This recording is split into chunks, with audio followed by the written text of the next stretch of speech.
बरखापुर गांव में एक गरीब किसान की पत्नी चंपा रहती थी।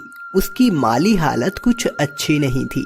पास में थोड़ी सी ही जमीन थी जो उसने विजय सेठ से कम दामों पर खरीदी, लेकिन क्या फायदा, वो भी हमेशा सूखी बंजर पड़ी रहती। इसी वजह से उसका पति हमेशा शराब के नशे में धुत रहने लगा। एक दिन वो अपने जंगल के एक कोने में बैठी रो रही थी।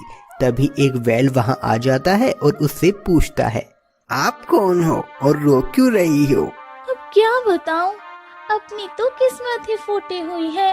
पति तो शराब के नशे में धुत रहता है। ये थोड़ी सी जमीन है तो इस पे कभी कोई फसल ही नहीं उगती। मैं आपकी ये उजड़ी हुई जिंदगी को खुशियों से भर सकता हूँ, बस उसके लिए आपको मुझे अपने साथ लेकर जाना होगा। पर तुम कौन हो और मेरी मदद क्यों करना चाहते हो?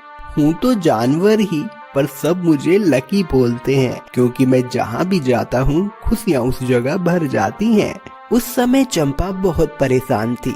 लकी उसके चेहरे को देखकर सोचने लगता है, वाह लकी, तू तो बड़ा चालाक निकला। आखिर रहने खाने का ठिकाना तूने ढूंढ ही लिया।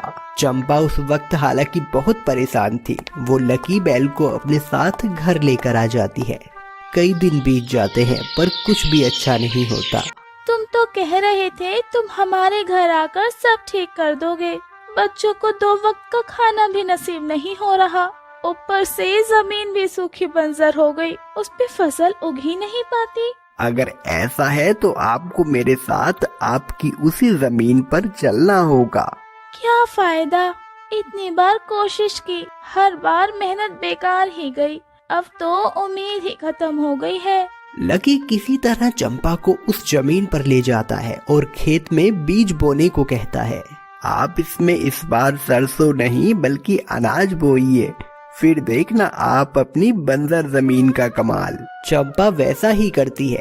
दिन बीतने लगे और चंपा और लकी मेहनत से खेतों में काम करने लगे। लकी दिन भर खेत जोतता और रात में थक कर सो जाता। और एक दिन जब चंपा खेतों में गई तो उसकी खुशी का ठिकाना ना रहा, क्योंकि उसकी बंजर जमीन फसलों से लहरा रही थी।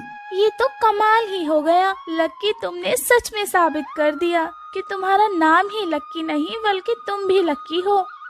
उसके बाद से तो जैसे चंपा और उसके परिवार का जीवन ही बदल गया। लकी चंपा के लिए बहुत मेहनत से काम करता और देखते ही देखते कितना ही समय बीत गया और चंपा का परिवार जो एक एक टुकड़े का मोहताज था, अभी वो गांव के सबसे धनी किसान बन चुके थे। उनकी फसल सबसे महंगी बिकती। उनकी सूखी बंजर जमीन अब गांव की सबसे महंगी जमीन बन चुकी थी। ये सब लकी के दिमाग और मेहनत का ही तो कमाल था। अरे गजब हो गया मालिक, वो शराबी केशव है ना, वो इस गांव का सबसे बड़ा जमींदार बन चुका है। अब आपकी इज्जत गांव में कम हो जाएगी। क्या बक रहे हो अरमान? इस गांव के सबसे बड़े और अमीर जमींदार हम थे और रहेंगे। और वो केशव, वो तो शराब में मस्त रहता है ना, वो कैसे ये सब कर सकता है? ये सब केशव की पत्नी ने किया है सेठ। एक औरत होकर वो हमसे आगे नहीं बढ़ सकती। हम ये हरगिज बर्दाश्त नहीं कर सकते। 1 मिनट हरमन, ये वही जमीन है क्या जो बंजर थी, हमने चंपा को कम दामों पर बेची थी? हाँ सेठ, वही है। सेठ, आप कहें तो उसकी फसलों को आग लगाकर उसकी जमीन पहले की ही तरह बंजर कर दूं? नहीं अरमान, मुझे केशव की पत्नी को बर्बाद ही नहीं करना, बल्कि इस गांव का सबसे बड़ा जमींदार सेठ बने रहना है। और इसके लिए मुझे केशव की वो जमीन चाहिए जिसमें मैं और ज्यादा कमाई कर सकूं। सेठ के होठों पर एक गहरी रहस्यमयी मुस्कान आ जाती है, क्योंकि उसके दिमाग में वापस वो जमीन हासिल करने की एक तरकीब पनप चुकी थी। वो सीधा चंपा के घर आ जाता है। लकी बैल भी वहीं मौजूद था। अरे जमींदार सेठ, आप हमारे घर बैठिए ना। जरूर बैठेंगे चंपा, वैसे भी तुम एक समझदार और काबिल औरत हो। मुझे तुमसे एक जरूरी बात करनी थी। कहिए ना। दरअसल वो जमीन जो हमने तुम्हें बेची थी, हमें वो जमीन वापस चाहिए। उसके बदले तुमने जितने पैसे दिए थे हम उसके डबल तुम्हें देंगे। आप हमारे साथ पहले ही धोखा कर चुके हैं सेठ। अच्छी खासी जमीन बोलकर बंजर जमीन हमें धोखे से बेच दी और अब वो जमीन हरी भरी हो गई तो हम आपको बेच दें? ये हरगिज नहीं करूँगी। सोच लो चंपा, ये तुम्हें भारी भी पड़ सकता है, क्योंकि वो जमीन तो मैं वापस लेकर ही रहूंगा। ये आदमी कुछ ठीक नहीं है, मालकिन को धमकी दे रहा है। मालिक तो नशे में धुत है, मुझे ही कुछ करना होगा। विजय सेठ चंपा को धमकी देकर चला जाता है और लकी चुपके से सेठ का पीछा करने लगता है। सेठ अपने घर में चला जाता है जहां पहले से हरमन मौजूद था। अरे हरमन, वो कागजात लाओ जो हमारी तिजोरी में रखे हैं उसी जमीन के। बिल्कुल, अभी लाया सेठ।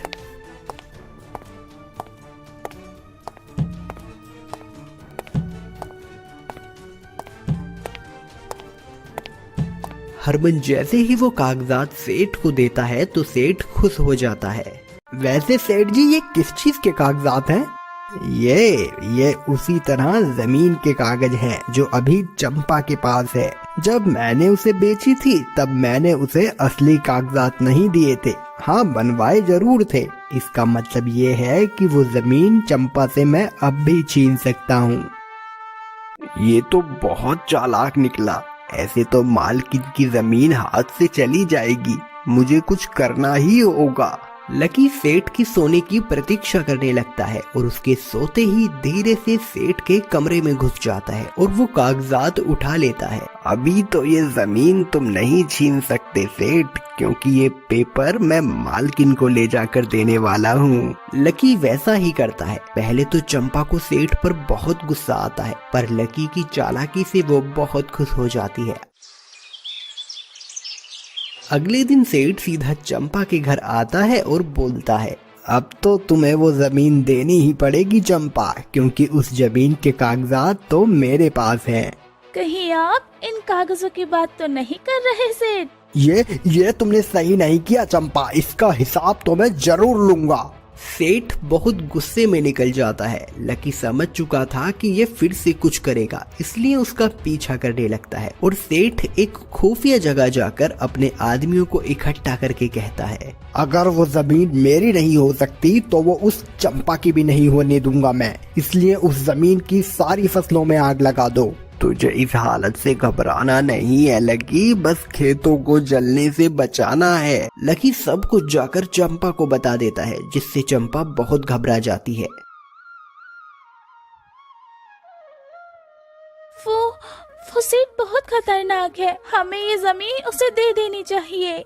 नहीं मालकिन, कोई कितना भी खतरनाक हो, अगर होशियारी और चालाकी हो तो कुछ भी किया जा सकता है। मेरे पास एक तरकीब है जिससे हम उन्हें रोक सकते हैं। मैं आपको जैसा बोलूं बस आपको वैसा ही करना है। लकी चंपा को कुछ समझाता है और वो दोनों उसी जगह पहुंच जाते हैं जहां उन्होंने पेट्रोल से भरी कैन रखी देखी थी। और लकी के कहने पर वो सारी कैन का पेट्रोल एक नाली में बहा देते हैं और उसमें सादा पानी भर देते हैं और जंगल के एक साइड जाकर छिप जाते हैं। कुछ घंटे बाद वो सारे आदमी और सेठ जंगल में पहुंच जाते हैं और वो पानी से भरी कैन जंगल में छिड़क देते हैं और आग लगाने लगते हैं, लेकिन फसल आग पकड़ ही नहीं रही थी। अब ये आग क्यों नहीं लग पा रही? तभी चंपा और लकी उनके सामने आ जाते हैं। तुम कितनी भी चालाकियां कर लो सेठ, पर ये जमीन नहीं छीन सकते। ये चंपा मालकिन की है और उनकी ही रहेगी। अब एक बैल मुझे सिखाएगा। हाँ सेठ, तो मुझे अकेली कमजोर औरत समझता था ना कि इसका पति तो नशे में धुत रहता है, तो ये क्या ही कर लेगी। तो मेरे पास मेरे बच्चे जैसा ये लकी है जो कभी भी मेरे साथ गलत नहीं होने देगा। अच्छा, तो अब ये बैल तुझे मुझसे बचाएगा? अच्छा मजाक है। जिस बैल की तुम मजाक उड़ा रहे हो ना सेठ, ये वही है जिसने तुम्हारी सारी चालें बिगाड़ दी। चंपा कैन को पानी से भरना और जमीन के कागज वाली सारी कहानी सेठ को बताती है, जिसे सुनकर सेठ सुन्न रह जाता है। आज मैं समझ गया हूँ, कोई किसी से कम नहीं होता और ये बैल लकी सच में बहुत समझदार और चतुर है। आज के बाद मैं कभी तुम लोगों को परेशान नहीं कर